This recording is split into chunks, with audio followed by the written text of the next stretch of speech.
Hola mis queridos amigos, qué bueno que están con nosotros para un nuevo repaso de la lección de la escuela sabática. Mi nombre es Carlos Rivero y qué bueno que semana tras semana nos están acompañando y juntos estamos avanzando con el estudio de la lección Los tres mensajes cósmicos. En esta hora quiero enviarle un abrazo y un saludo muy especial a nuestros hermanos que nos escuchan desde el Perú, particularmente desde Oxapampa, a mis amigos Daniel Antialón, Jacqueline y Mateo su pequeño. Un abrazo para ustedes, que Dios les bendiga. Asimismo, quiero saludar también a nuestros hermanos que nos escuchan desde Bolivia, especialmente en Cochabamba, a nuestra hermana Sandra Murillo y nuestra hermana Mabel también. Un gran abrazo para ustedes. A esta hora me encuentro muy bien acompañado, pues conmigo está desde Paraguay, Abigail. Bueno, es un privilegio poder estar contigo y pues con nuestros oyentes en este momento, en este estudio. Y bueno, en especial en esta lección que titula Una ciudad llamada Confusión. Bueno, como Abigail está conmigo, ya sabrán por qué el saludo también especial hacia Cochabamba. Bien, Abby, entonces empecemos con nuestro estudio. Vamos. Vamos.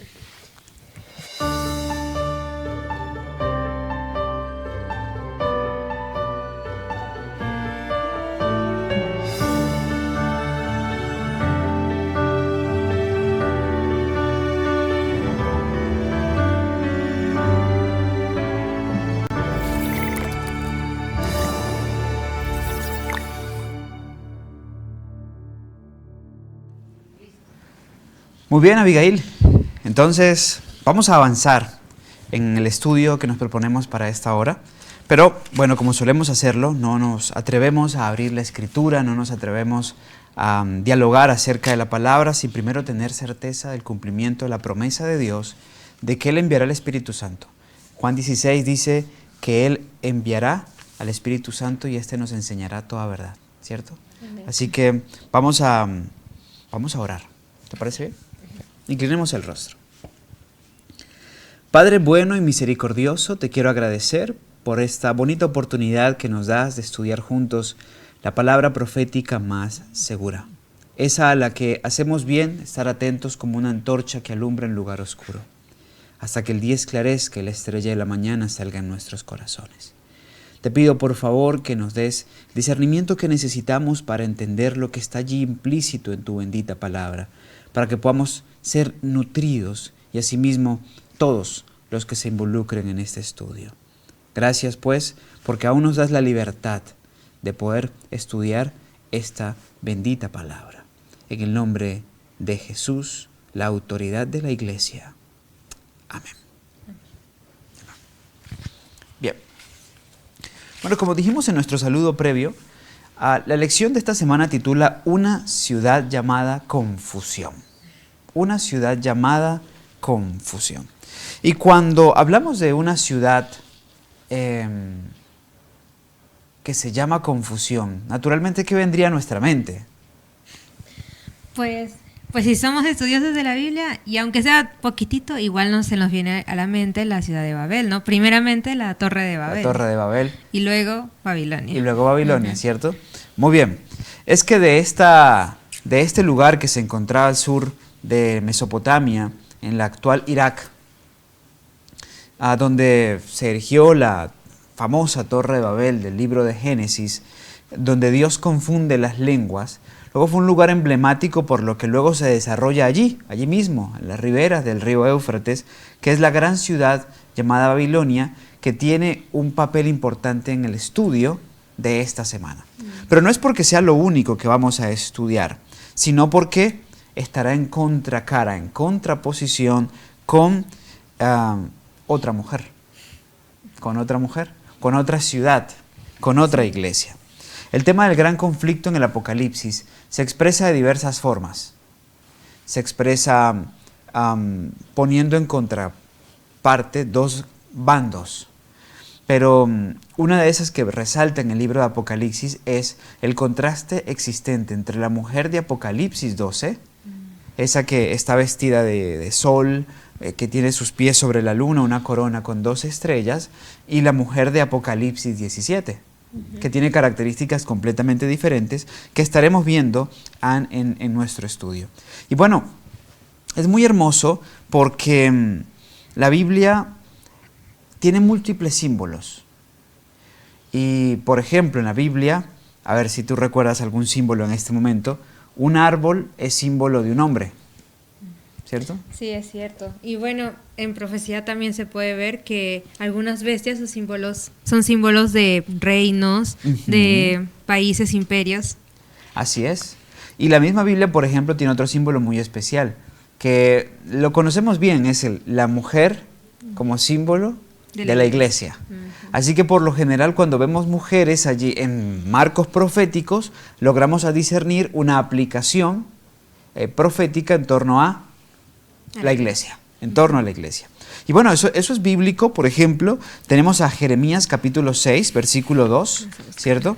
Jeremías capítulo 6, versículo 2, tú puedes leerlo, mientras yo leo Efesios capítulo 5, versículos 25 en adelante. ¿Qué nos dice Jeremías? Bueno, Jeremías dice, destruiré a la bella y delicada hija de Sión. Muy bien.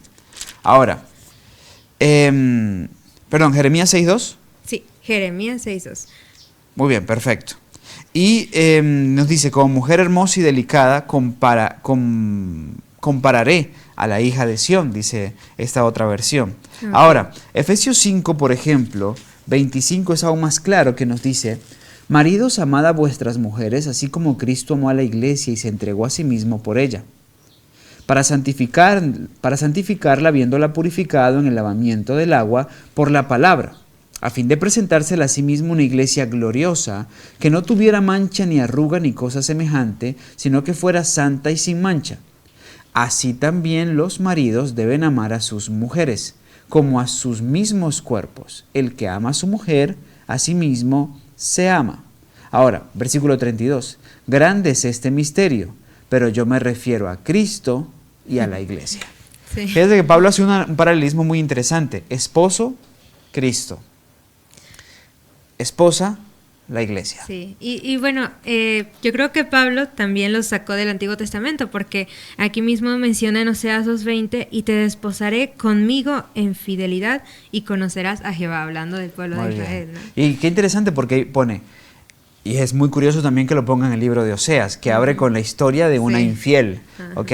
Pero pone a Dios diciendo, te desposaré en fidelidad. O sea, habla de una mujer con ciertas características, una fiel. Sí. Pero por ejemplo, el libro de Ezequiel habla de otra mujer, pero infiel, y ahí también se ve la contracara, o sea, una iglesia buena, la fiel, y una iglesia mala, y eso se expone significativamente en Apocalipsis con el contraste de las dos mujeres, la Apocalipsis 2 y la Apocalipsis 17. El de Ezequiel lo encontramos en Ezequiel 16:32. Ezequiel 16:32, que nos dice, eres una esposa adúltera que recibe a extraños en lugar de a su propio marido. Otra vez la contracara. Y esto es consecuente en toda la Biblia. Las ovejas y los cabritos, la derecha y la izquierda. Y en este caso, la mujer fiel, justa y buena, y la mujer adúltera, fornicaria, que promueve a la vez la maldad. Sí. Ahí está la lucha entre la verdad y el error. Y eso es parte de lo que estamos hablando y estaremos desarrollando en este interesantísimo estudio. Bueno, hay dos sistemas opuestos. Hay dos sistemas claramente opuestos. No, y pues eso es algo que se puede ver, como decías, en toda la Biblia, ¿no? Ahora, en Apocalipsis, claramente, es interesante porque menciona tanto a la iglesia de Dios como a la iglesia, a la falsificación de la iglesia de Dios. Entonces, podemos ver que no solamente son sistemas opuestos, no solamente porque son diferentes, sino porque una lucha contra la otra. Entonces, vemos que eso es algo claramente que se ve, no solamente diferencias, es un conflicto. Es un conflicto que se ve a través de la historia y se resalta mucho más en Apocalipsis, ¿no? Porque si vemos en Apocalipsis 12, cómo es la reacción que tiene se podría decir, la iglesia, en este caso el dragón, ¿no? Apocalipsis 12:17, que el dragón es el que lidera, se puede decir, la mujer fornicaria. Entonces el dragón se llenó de ira contra la mujer y se fue a hacer guerra contra el resto de la descendencia de ella, los que guardan los mandamientos de Dios y tienen el testimonio de Jesucristo. Y lo mismo se puede ver en Apocalipsis 17, Apocalipsis ¿no? 17, 14, que es, por cierto, es el texto base del estudio de esta semana, que el texto para memorizar, que dice: pelearán contra el Cordero, pero el Cordero los vencerá, porque el Señor es Señor de señores y Rey de reyes, y los que están con Él son llamados, elegidos y fieles. Sí, así es. Entonces se puede ver claramente que pues hay un conflicto, pero también ya hay como que un vencedor, ¿no? Así es. Y mira qué curioso. Es decir, qué bonito se describe al pueblo de Dios, porque se le describen como, bueno, llamados, escogidos y fieles. Se les describe como fieles. Y eso se expresa también en las palabras de Juan en Apocalipsis 12, los que guardan los mandamientos de Dios, porque para definir que son fieles es decir, estos son los que guardan los mandamientos de Dios y tienen el testimonio de Jesús, que es el don de profecía, y eso es otro tema también para ampliar, pero esta es la iglesia, este es el pueblo de Dios. Sí, y bueno, en este caso, bueno, estamos mencionando a la mujer, pero también se podría decir que menciona Babilonia. Entonces, pues claramente ya hemos visto que Babilonia y la mujer ramera se podría decir que son lo mismo, la misma identidad. ¿Por qué? Porque cuando Juan escribió este libro, Babilonia ya era un cúmulo de polvo, o sea, no existía como una ciudad en sí. Entonces podemos ver que lo que era la Babilonia antigua lo aplica Juan para revelar lo que iba a ser la iglesia apóstata en el tiempo del fin. Entonces, cada uno de los principios se podría decir que sobre los que se edificaba la iglesia de Babilonia, mejor dicho, la ciudad de Babilonia, antiguamente son los que la iglesia hoy en día, la iglesia de Babilonia, pues se podría decir, manifiesta. Por eso ella dice, por ejemplo, de que ella ha fornicado con los reyes de la tierra, se embriaga con el vino, se podría decir, de su fornicación. Entonces, cada una de estas tiene un simbolismo, ¿no? Así es. Entonces, por ejemplo, embriagado. ¿En la Biblia querrá decir algo bueno o algo malo? No, sin duda que es algo malo. Sí, entonces... Siempre está presentado en un contexto negativo, ¿no? Ajá, y pues, por ejemplo, Jesús lo menciona, pues relacionándolo también con las enseñanzas, con las enseñanzas equivocadas y ahora las enseñanzas de hombres. Y fornicado lo mismo, el vino de su fornicación es un símbolo de ¿qué? De falsas enseñanzas y de falsas doctrinas. Y de falsas doctrinas, así es. Y eso es muy, muy curioso, ¿no? Esta ciudad allí descrita tiene un marco histórico muy interesante, parte de Babel. Parte de Babel. La primera vez que se menciona, y se menciona vinculada a Nimrod, se menciona vinculada a gente, a Cus, a gente que no honró a Dios, no honraba a Dios, estaba en oposición a Dios. Exacto. Ahora, parece salir de escena por algún tiempo, sin embargo, se les llamaba también los caldeos, la gente que venía de esa zona, la gente que venía de Mesopotamia, ¿verdad? De esa misma zona de Ur, de los caldeos, sale Abraham, lo que es muy curioso también. Y bueno, de repente vuelve a tomar un auge, ya cuando entramos en la historia del profeta Isaías, cuando aparece en escena Jeremías, y por supuesto Daniel y todo esto que ya es plenamente el auge de la ciudad de Babilonia. Una ciudad que alcanzó gran dominio, que alcanzó también gran relevancia. Los jardines colgantes de Babilonia fueron una de las grandes maravillas del mundo antiguo, construidos, hechos por Nabucodonosor, bajo las órdenes de Nabucodonosor. Esa particularidad de estar irrigado, alimentada directamente por el río Éufrates, que fue una bendición para ellos y terminó siendo su maldición en su destrucción cuando Ciro. Pero luego vemos esfuerzos, por ejemplo, Alejandro Magno, cuando la conquista, cuando se enseñorea de ella, y incluso él muere en Babilonia, y todas estas cosas que ocurren allí, pues le dan significativa relevancia histórica. Sin embargo, sobre ella pesaba una sentencia, sobre ella pesaba la sentencia de será destruida y nunca más construida, dijo Dios. Y para los días de Juan, como tú bien dices, Babilonia ya había sido destruida. ya era destruida, ya era ruinas, ¿ok? Y pues ya que me metí en esto, esa palabra de Jehová es tan poderosa que aunque Saddam Hussein la intentó reconstruir hace pocas décadas, sin embargo, no fue posible. Lo que hizo fue exacerbar más su destrucción, porque en medio del conflicto político, del ir y venir de las pasiones humanas, las tropas norteamericanas acamparon en esas zonas y no hicieron más que exacerbar su destrucción.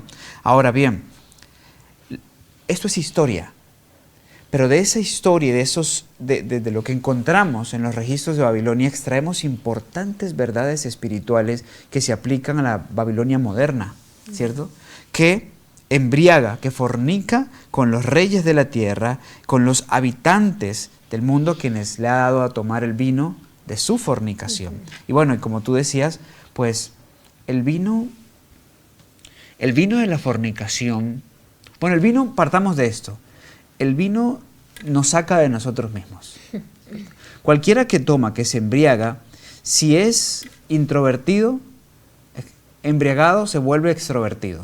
Habla y habla y habla. Bueno, si es tacaño, diríamos en mi país, o sea, que se agarran así el codo, como que no les gusta hacer, compartir, dar dinero, cualquiera de esas cosas, cuando están bebiendo. Es más, yo conozco gente, jóvenes incluso, que me han dicho, a mí me encantaba que mi papá bebiera, porque cuando bebía era cariñoso, nos daba dinero y nos daba permisos para jugar.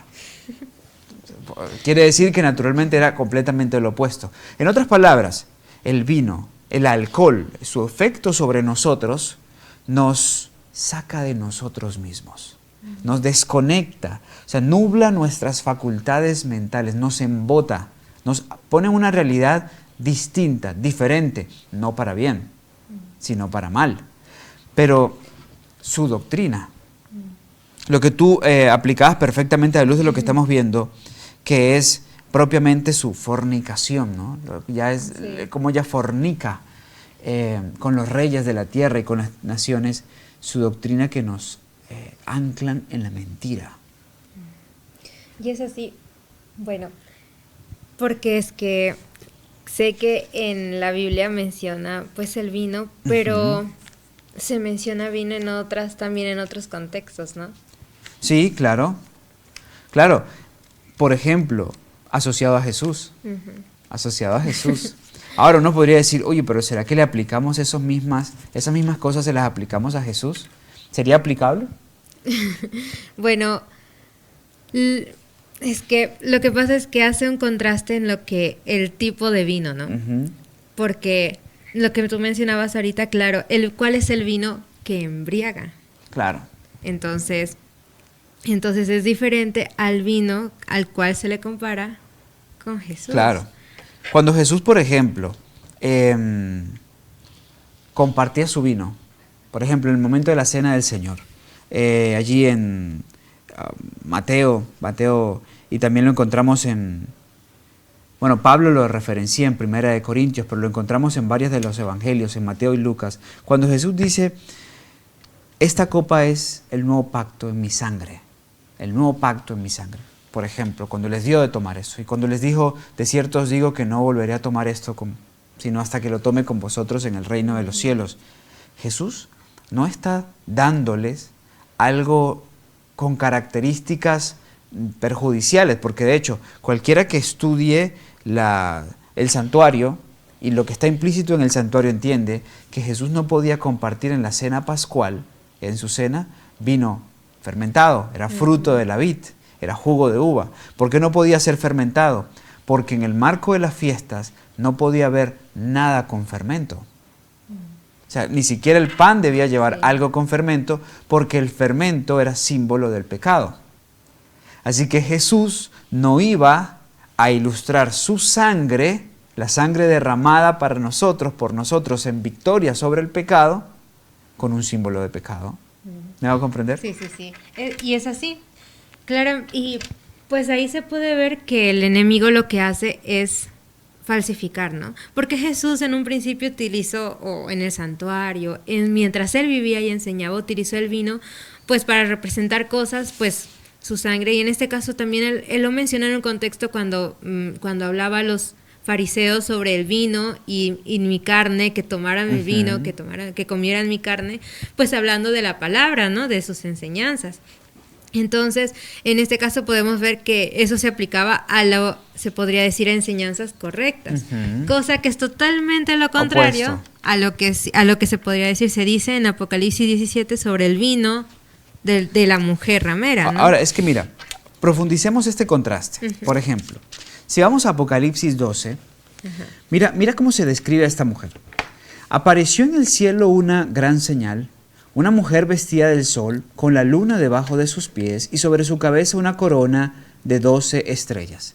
De esta misma, su remanente de ella, es de quien se dice en el versículo 17, estos son los que guardan los mandamientos de Dios y tienen el testimonio de Jesucristo. Ahora, esa mujer está vestida de sol. El sol representa, Malaquías capítulo 4 nos dice, y nacerá el sol de justicia y en sus alas traerá salvación. Jesús está ilustrado en el sol de justicia. Si está vestida de sol, quiere decir que está vestida en la justicia de Jesús. Pero tiene una luna debajo de sus pies.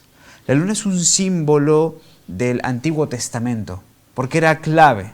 Las lunas nuevas, por ejemplo, que eran la luna que regía los ciclos, los meses del judío, la luna nueva que iniciaba el inicio de cada mes, pero a la vez que se convertía en un Shabbat ceremonial, ¿ok? Sí. Y mira, bueno, te hago esta pequeña acotación. Con respecto a la luna, pues ahorita que mencionas el hecho de que marcaba los tiempos, se me viene a la mente que también el Antiguo Testamento era una guía para comprender la venida del Mesías. Así es. Las profecías, las fiestas solemnes, todos eran símbolos pues que marcaban algo en el tiempo en el cual pues se está escribiendo Apocalipsis. Muy bien, es decir, esta mujer, mientras está vestida de la justicia de Jesús, está de pie sobre el Antiguo Testamento, es decir, está basada en el Antiguo Testamento. Pero ¿qué la corona?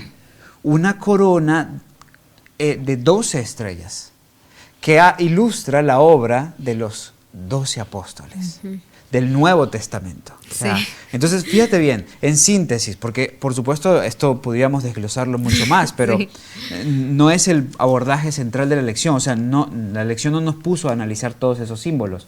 Pero, ¿a qué es lo que voy con esto? Esta mujer descansa en la justicia de Jesús y en la palabra. O sea, para ella Jesús es la autoridad. Ella radica en lo que Jesús dice y ella no le dice a la Biblia lo que la Biblia tiene que decir. La Biblia le dice, le marca lo que ella debe y no debe hacer. Sí, la guía y está en el centro de su mente. Así es. Ahora, cuando la contraponemos, veremos el vino de la ira, por ejemplo, y muchos otros elementos con la otra mujer, Apocalipsis 17. Fíjate bien. Vino uno de los ángeles, leamos del versículo 1, de los 7 ángeles que tenían las 7 copas, y habló, dice aquí, conmigo diciendo, ven acá y te mostraré la sentencia contra la gran ramera, la que está sentada sobre las muchas aguas. Ahora, aquí está diciendo, esta es la ejecución sobre la ramera. O sea, ¿cómo se va a ejecutar a la ramera? ¿Cómo viene esto hacia ella? ¿Y por qué? Porque antes ya había dicho algo de esa ramera. Y está en Apocalipsis 14:8, porque esta lección justo aborda el mensaje del segundo ángel. Apocalipsis 14:8 nos dice, otro ángel lo siguió diciendo, ha caído la gran ciudad, porque ha hecho beber a todas las naciones del vino del furor de su fornicación. Ya el mensaje del segundo ángel, que estamos comenzando a estudiar aquí en esta lección, la lección pasada terminamos el primer ángel, y con el segundo ángel, vemos que la sentencia es, ha caído Babilonia, y da una razón, porque ha hecho beber a todas las naciones del vino del furor de su fornicación. Es decir, les embriagó y con ellas fornicó, pero lo menciona de manera general. Ahora lo va a tomar con más detalles en Apocalipsis 17, en medio de la sentencia contra la gran ramera. Volvamos allí, versículo 2. Con ella han fornicado los reyes de la tierra, y los habitantes de la tierra se han embriagado con el vino de su fornicación. Y ya tú nos explicabas qué es embriagarse y qué es fornicar. Parte de lo que espiritualmente esta ramera ha extendido. Pero ¿la ha extendido a cuántos? A todos los moradores de la tierra. La Biblia lo enfatiza, tanto en Apocalipsis 14 como en Apocalipsis 17, a los reyes, a los gobernantes. El versículo 2 dice, han fornicado con ella los reyes de la tierra y los habitantes de la tierra. Todo eso está allí implícito. Y es más, vamos aún más allá, Apocalipsis 18.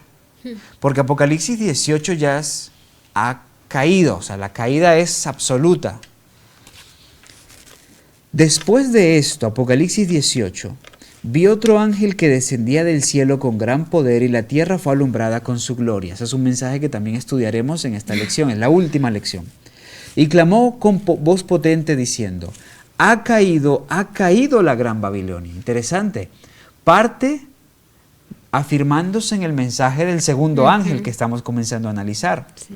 Pero ahora las razones. Porque se ha convertido en habitación de demonios, en guarida de todo espíritu inmundo, eso es mucho más amplio aún, y en albergue de toda ave inmunda y aborrecible, porque todas las naciones han bebido del vino del furor de su fornicación, y los reyes de la tierra han fornicado con ella, y los mercaderes de la tierra se han enriquecido con el poder de sus lujos sensuales.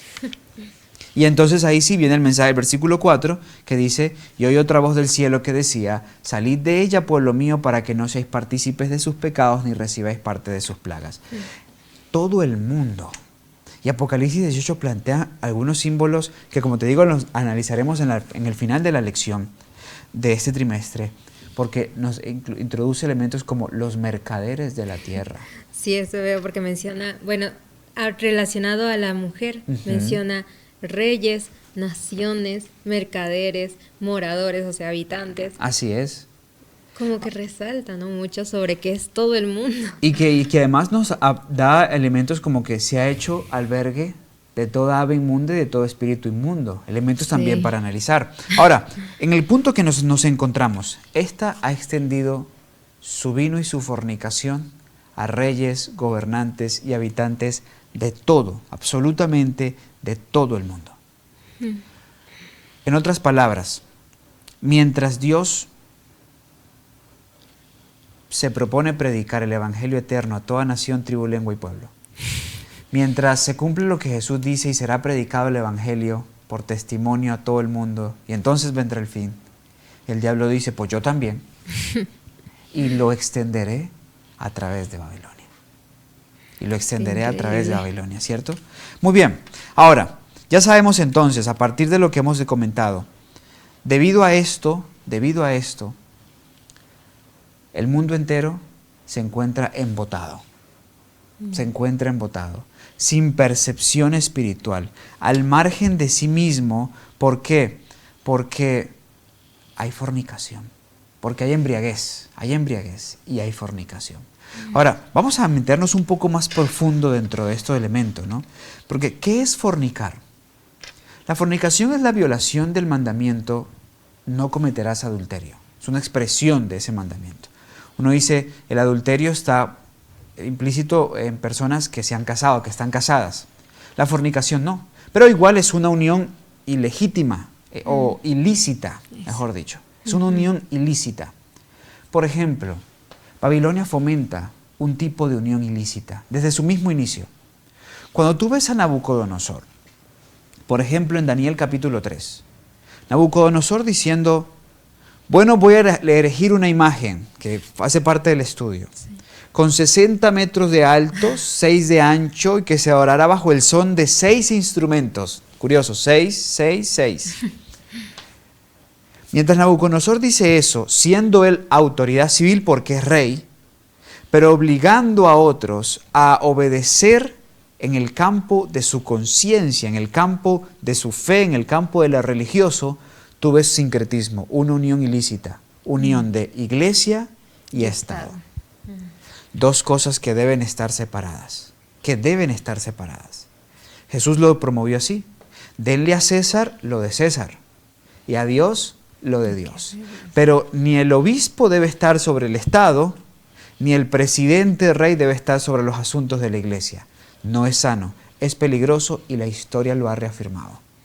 Cuando la Iglesia Católica Universal tomó el señorío del mundo, teniendo el poder civil y el poder religioso a su disposición, el mundo estuvo en una terrible oscuridad. Esa es una unión ilícita, eso es fornicación. Sí, es cierto. Y eso se ve claramente igualmente a los inicios de lo que mencionaste, la Iglesia Católica, ¿no? Comenzó todo con Constantino, cuando empezó a mezclar el poder civil con el religioso. Con el religioso. Y cuando tú ves una iglesia que busca fuerza en el poder civil para ser obedecida, para poder mantenerse, te das cuenta de algo. Esa no es una iglesia que está vestida de justicia, ni que está basada sobre el Antiguo Testamento y coronada con el Nuevo Testamento. No está haciendo de Jesús su fortaleza. Exacto. No está haciendo de Jesús su consejo. Y este es un gran contraste entre la mujer de Apocalipsis 2 y la de Apocalipsis 17. Sí. Pero te pregunto, Abby, ¿cómo crees tú que nosotros pudiéramos estar haciéndonos participantes del espíritu de Babilonia? A la luz de esto que conversamos. Pues si lo aplicamos de manera personal, pues yo creo que es cuando nos mezclamos, ¿no?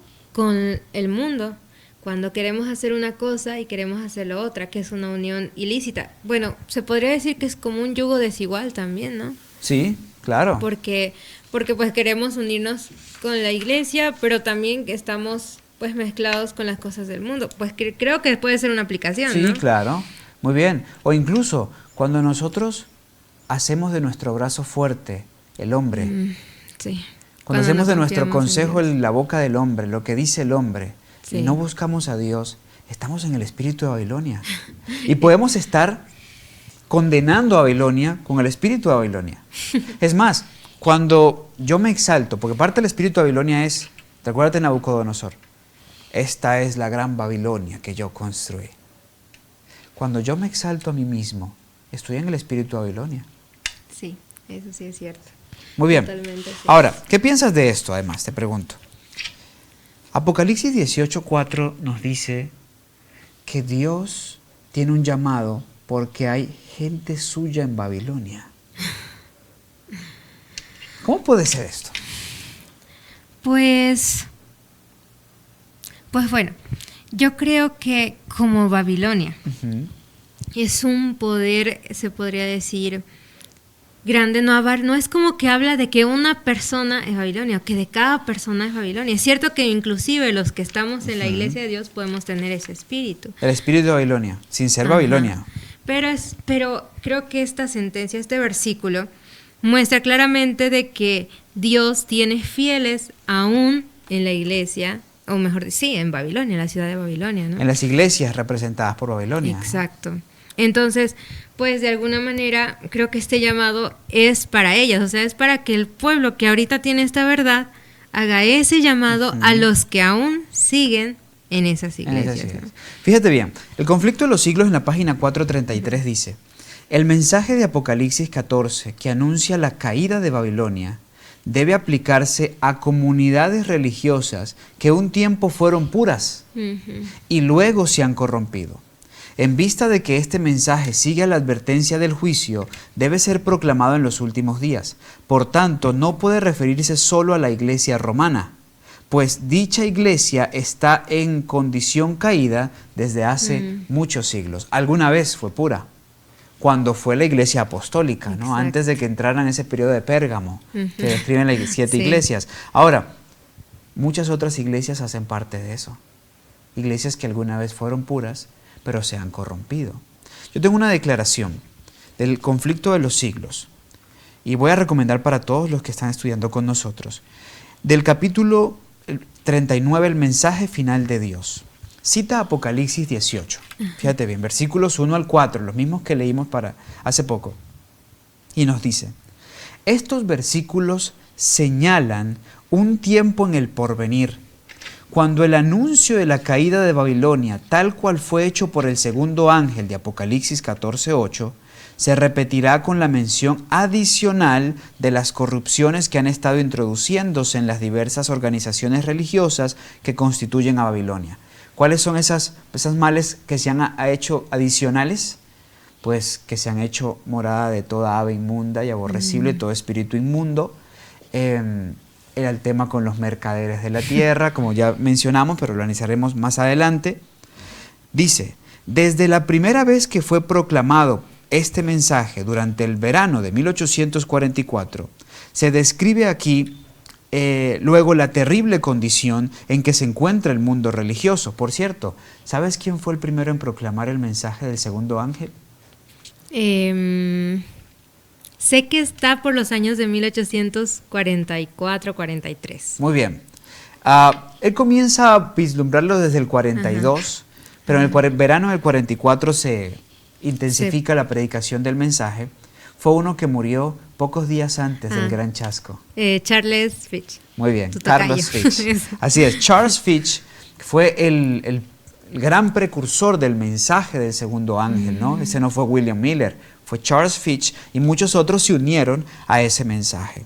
Se describe aquí, como dice, la terrible condición del mundo religioso. Cada vez que la gente rechace la verdad, habrá mayor confusión en su mente y más terquedad en su corazón hasta que se hunda en la temeraria incredulidad. Pero luego nos dice así. Se dice de Babilonia, con referencia al tiempo en que está presentada esta profecía, que sus pecados han llegado hasta el cielo y Dios se ha acordado de sus maldades. Ha llenado la medida de su culpa y la ruina está por caer sobre ella. Pero Dios tiene aún un pueblo en Babilonia. Aquí quería llegar. Y antes que los juicios del cielo la visiten, estos fieles deben ser llamados, fíjate bien, deben ser llamados para que salgan de la ciudad y que no tengan parte de sus pecados ni de sus plagas. De ahí que este movimiento esté simbolizado por el ángel que baja del cielo, alumbrando la tierra y denunciando con voz potente los pecados de Babilonia. Y al mismo tiempo que este mensaje se oye el llamamiento, salid de ella, pueblo mío. Estas declaraciones, unidas al mensaje del tercer ángel, constituyen la amonestación final que debe ser dada a los habitantes de la tierra. Es decir, el mensaje de Apocalipsis 18, 1, 2, 3 y 4, que anclan el segundo ángel, junto con el mensaje del tercer ángel, constituyen la amonestación final de Dios para la tierra. Pero por supuesto, ¿cómo reprenderemos a Babilonia siendo babilónicos, cierto? Sí. Y eso es parte de la obra que tenemos que permitirle a Dios hacer en nuestros corazones. Avi, ¿por qué no nos hablas un poco acerca del misterio de la Gran Babilonia? Pues, bueno, lo que nos dice la palabra de Dios con respecto a esto es, pues, está obviamente en Apocalipsis 17, que se basa en esto. Dice, pues bueno, es como que nos transporta otra vez a Babel. O sea, ¿dónde es? Y ya lo habíamos estado mencionando, ¿no? Que el misterio de la Gran Babilonia está basado en el espíritu que manifiesta, pues, Babilonia. En este caso, Babel, ¿no? Que, pues bueno, hay un comentario que está aquí en la lección, lo voy a leer. Dice, para tratar de entender la naturaleza de Babilonia necesitamos volver a la primera referencia, a Génesis, ¿no? Todo comenzó en la llanura de la tierra de Sinar, una región en la parte sur de Mesopotamia. Es allí donde se construyó la Torre de Babel, un símbolo de la autosuficiencia humana, la autopreservación y la independencia de Dios. Creo que ahí pues se basa todo. Así es. Cuando uno se separa de Dios. Ese es un comentario del libro de A. Rodríguez que titula The Closing of the Cosmic Conflict, Role of the Three-Angel Message, pero el pastor Marfili lo cita mucho en la lección de escuela sabática, realmente es muy bueno y que ha acertado, ¿cierto? Ir a Babel para comenzar a entender lo que espiritualmente significa Babilonia. Entonces nos dices, se revela autosuficiencia humana, autopreservación y la independencia de Dios. Y pues bueno, podemos ver aquí claramente que eso pasa cuando, bueno, se me viene a la mente la iglesia de Pérgamo en este caso, ¿no? O sea, porque por lo menos el llamado que Dios le hace a la iglesia de Pérgamo es arrepiéntete. ¿Por qué? Porque ella estaba albergando, por ejemplo, usa simbolismos como la doctrina de Balaán, la doctrina de los Nicolaitas, que eran doctrinas ajenas a la palabra de Dios. En esta palabra había fornicación. Exacto. Y pues el llamado que le hace es arrepiéntete, porque si no vendré a ti con la espada aguda. Ujú. Porque eso quiere decir que la espada aguda, podemos leer claramente en Hebreos, que es la palabra de Dios. Así es. Entonces, es pues el hecho de estar alejado de la palabra de Dios, pues se convierte, pues se podría decir es la base de Babilonia, la independencia de Dios y de su palabra, lo que te lleva pues a las enseñanzas humanas, pues a doctrinas humanas. En este caso dice, básicamente la Babilonia espiritual representa una religión que se basa en las enseñanzas humanas, en las ideas humanas, en las tradiciones humanas y totalmente alejada de Dios. Y que tiene prácticas muy violentas. También. Porque mira que Apocalipsis 17:6 dice que esta mujer está ebria de la sangre de los santos. Sí, Nabucodonosor y Babilonia en sí eran muy violentos. O sea, o adoran o se mueren. Y en fuego. Sí. Y la Edad Media, la Babilonia de la Edad Media, fue muy violenta. Miles, millones de personas Cruel y sangrienta. murieron en el patíbulo, en la hoguera, torturados. Pero esta mujer está descrita como ebria de la sangre, ¿sabes? De tanta sangre que ha tomado, la sangre de los santos, y eso revela su naturaleza violenta. Cruel, porque no solamente es corrupta, es muy humanista, muy basada en lo humano, muy autosuficiente, sino que a la vez es violenta. O me obedeces y me sigues, o me obedeces y me sigues, o sea, por la fuerza. Un espíritu totalmente contrario al de Dios. Muy bien, así es. Que porque el Señor desde el principio, desde Levítico, Éxodo a su pueblo, constantemente. Claro contraste. Uh-huh. Ahora, me llama mucho la atención esta pregunta al final que dice, ¿cómo podemos protegernos de las influencias sutiles de Babilonia? ¿Cómo la tendencia, que es muy común, a depender de nosotros mismos y no plenamente de Dios? ¿Cómo combatimos eso? Yo tengo una respuesta clara, ¿no? El mensaje del segundo ángel tiene como respuesta el mensaje del tercero. El tercer ángel tiene como centro la justificación por la fe. Es el corazón del mensaje del tercer ángel. La justificación por la fe, el mensaje de la justicia de Cristo nos ayuda para poder estar protegidos de las influencias de Babilonia. Nos ayuda para poder huirle a esa tendencia de creerme que yo soy bueno, que puedo depender de mí mismo y no depender completamente de Dios. Punto importante que no quería dejar pasar. No, está muy bien, ya vamos terminando. La verdad, la lección tiene tanto para decir, tanto para comentar. Hay tantas cosas interesantísimas de este mensaje. Y luego vemos los puntos en torno a la iglesia de Dios y la iglesia opuesta. No están separadas porque no es como que, bueno, tú haz lo que tú quieras y yo hago lo que yo quiero y ya está. Sino porque una ataca a la otra. Sí. Y a veces el ataque de la mujer de Apocalipsis 17, ese ataque tan violento, tan despiadado, pero es tan sutil porque es muy inteligente, sabe seducir. Es tan insistente que pareciera que la mujer de Apocalipsis 12 pudiera colapsar en cierto momento. Pero ¿sabes qué? Jesús dio unas promesas tan bonitas.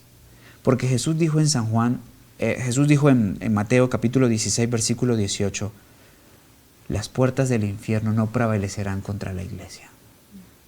Y el mensaje de esta semana, el texto base dice que así como el Cordero venció, la iglesia del Cordero vencerá porque ellos son elegidos y fieles. Porque ellos son llamados, elegidos y fieles.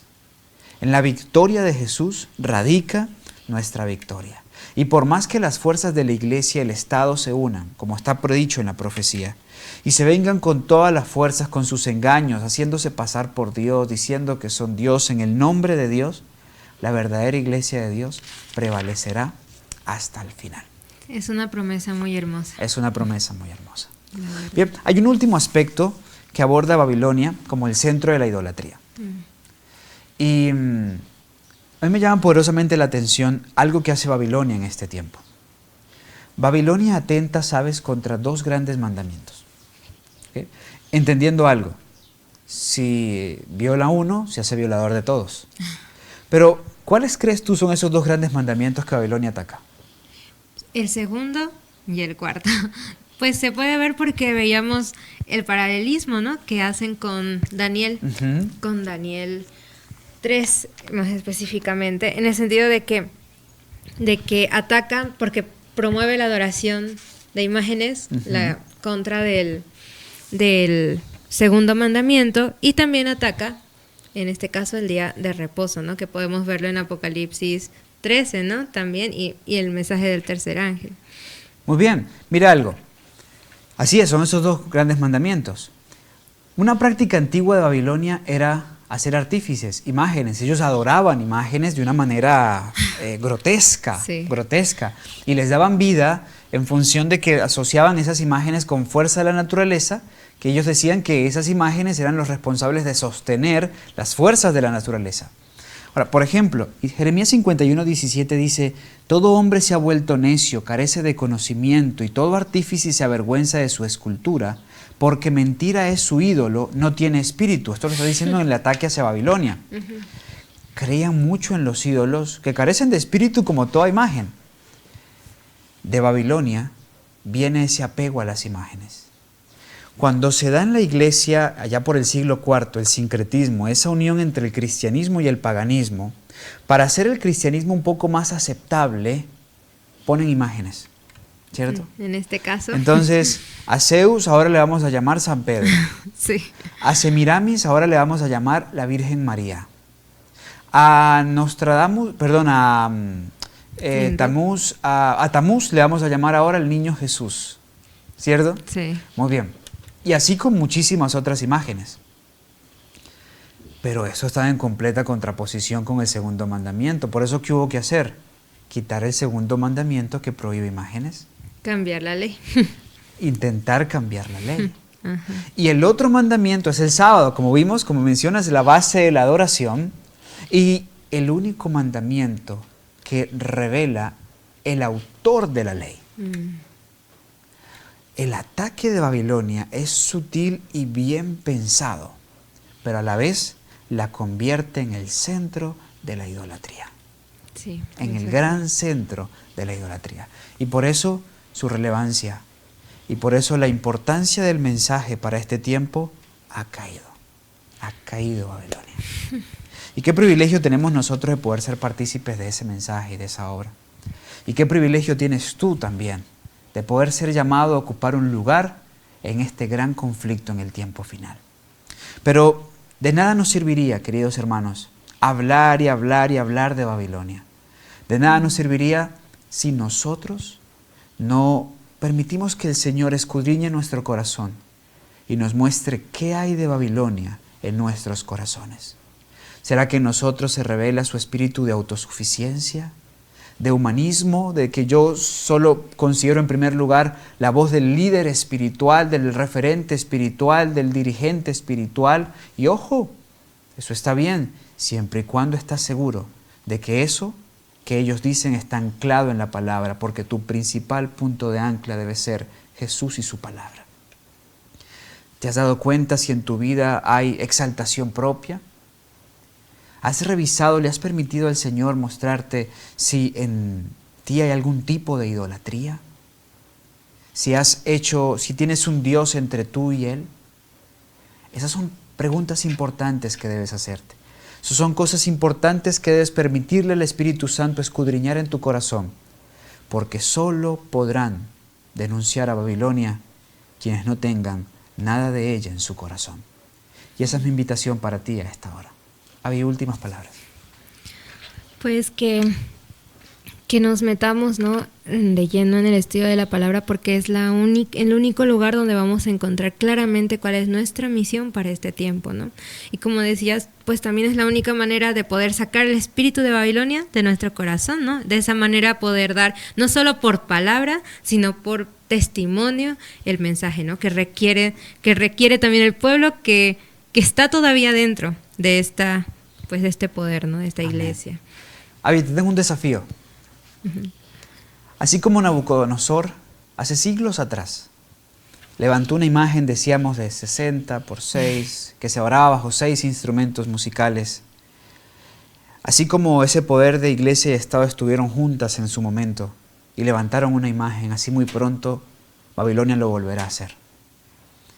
Y se necesitarán jóvenes y personas que cuando todos se dobleguen ante la marca, ellos se mantengan de pie con el sello de Dios. Amén. Y te quiero invitar para que seas parte de ellos. Amén, así Y será. también quiero invitar a todos los que nos escuchan para que sean parte de esos fieles.